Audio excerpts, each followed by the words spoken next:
Hello all, today I'm here to talk to you about the adventures of Elena Temple. More specifically, speedrunning the game.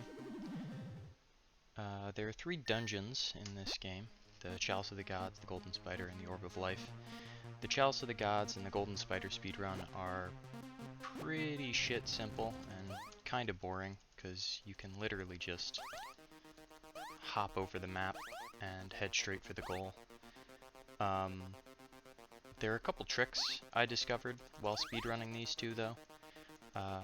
One is that you're faster in the air, so jumping makes you move faster and gives you a better time for this speedrun and all others, obviously. And also, spamming jump in the air makes you fall slower, so you'd be able to clear this when normally you wouldn't be able to. And so more time in the air, obviously, is going to make you a little bit faster. My best time on this is 15 seconds. I don't think that this is beatable, but, you know, who knows.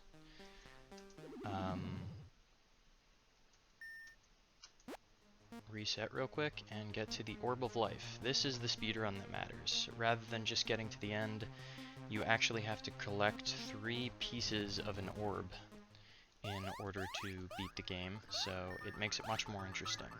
Before you can get started, there were 3 modifiers at the beginning there that I had enabled. One is infinite ammo, lets you shoot as much as you want. The other one is a double jump, useful for obvious reasons. And the last one is rhino armor, so arrows, saws, anything that would kill me, doesn't. I am invincible. The way you get the first modifier, double jump, is in the first dungeon. You just need to beat it.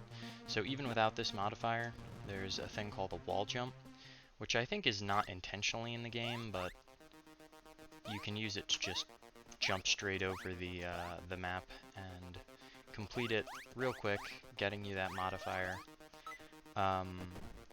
Wall jumps are a little tricky. They take a while to get used to. If you're pressed up against a wall and you try to jump, you can't do it. But if you're going into a wall and you try to jump, then you can perform a wall jump.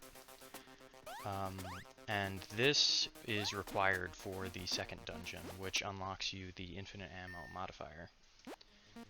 The Golden Spider, you can use double jumps because you've unlocked it at this point. As you can see, if we just press up against the wall, no double jump, but then, you know, you kind of got to move back and forth in order to complete the dungeon.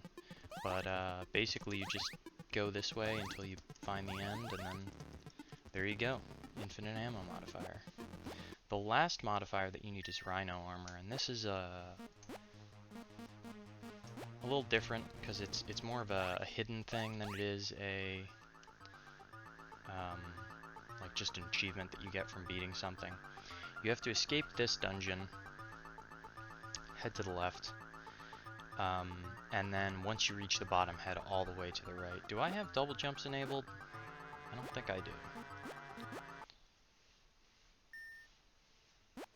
I'm gonna go back, enable double jumps, because you need double jumps in order to get over a portal that's at the end.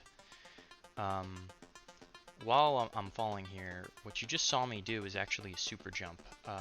With the double jump, if you perform your double jump soon enough after your first jump, you get a really fast jump with a lot of speed. And it allows you to clip through things, which I'm going to show off later.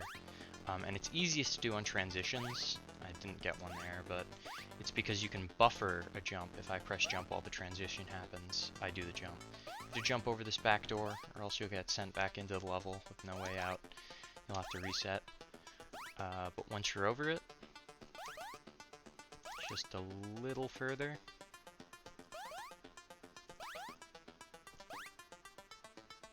Here we are. You unlocked rhino armor. And with that, we can get into the real meat and potatoes of this run. The pathing that I found through this game, I think is pretty good. I can't even really think of another way to go about doing it faster. It's just it's simple enough that there isn't much along the lines of improvement, but if any of you find something better, that's the whole purpose of this video. So I already collected one of the orb pieces.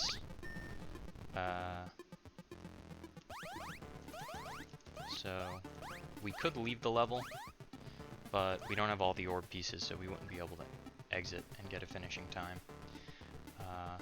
There's a clip right here that you can do with the super jump. It saves a little bit of time,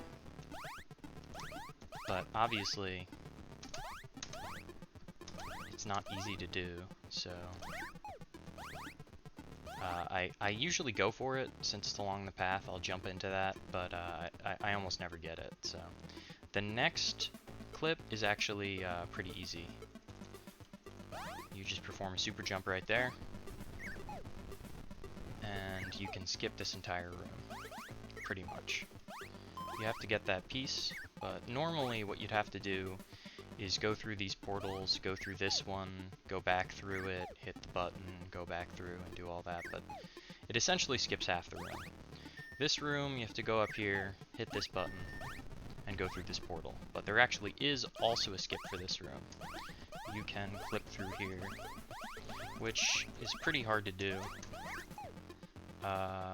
But usually you can get it relatively fast. In my record, I got all 3 of the skips in this run first try, which is super awesome. But in the end, wasn't actually that much of a time save over getting it on like the 2nd or 3rd try, and it came down to the movement. So the rest of this run is pretty self-explanatory, except for the very end. There's another clip that you can do. I'll show you guys my record run and point out where I could have improved it, because there are a lot of improvements that can still be made. My best run is 1 minute and 22 seconds. You're actually going to see at the end here, actually before I talk about that, normally in order to get to the end you have to go through this maze of sorts. I don't even really remember. Okay, yeah, and this takes you to the end. But, oh man, well, point is you can clip through the bottom of that to just skip the thing entirely and go through the other portal. There are a couple of other skips and stuff I've discovered with the help of a TAS, a tool that lets me jump twice, 1 frame after the other to guarantee a super jump. And that's actually why you saw that my best time was 1 minute 20 seconds, because I created an optimized run with that, just for fun. But there's actually one skip which is pretty big, and I think TAS only. If you do multiple super jumps in a row, you can actually fly straight through the floor into the next screen. And the place where I believe it's useful, I'll just show you guys that this is possible real quick. Yeah, can't go through though. Is on the last orb piece.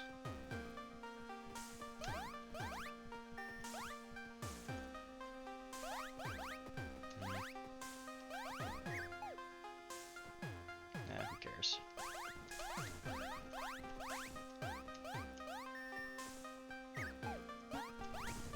So pretending that I did all of this right, once you get here,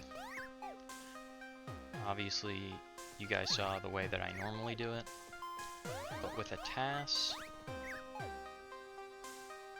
you can actually come back into this room and super jump through this platform, and super jump through the next platform, 2 in a row. And it sends you straight into the room above, which is actually where the last orb piece is. So you skip a pretty significant portion of the run. This is the clip. I actually muted the audio because I don't know if I recorded it differently or something, but it was very loud. You just saw it there. You can actually also clip through those 3 platforms on the left to make it just a little bit faster. But then on to my run. I also muted the audio for this, but on speedrun.com it'll have the audio. I'm not really sure why there was a discrepancy in the volume, but I couldn't figure out how to do it in the video editor.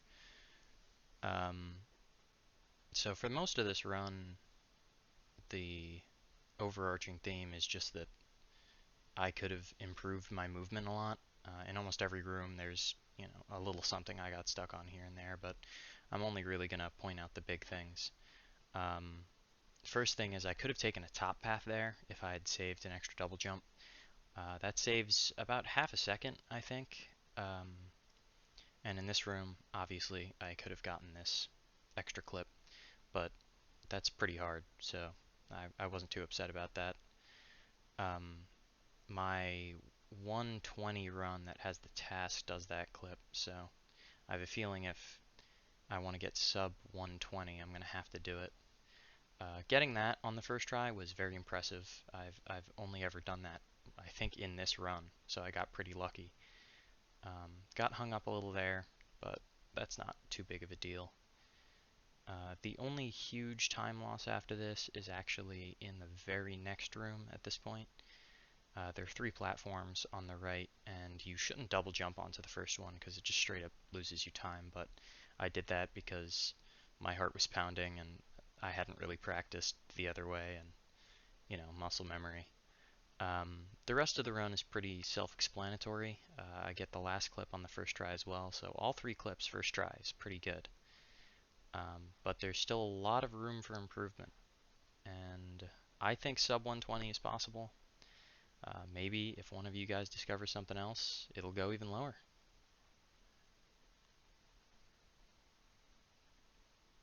There it is, 1 minute 22 seconds.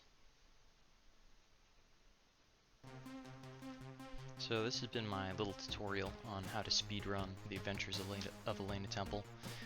Hope you guys liked it. Hope it was easy to understand.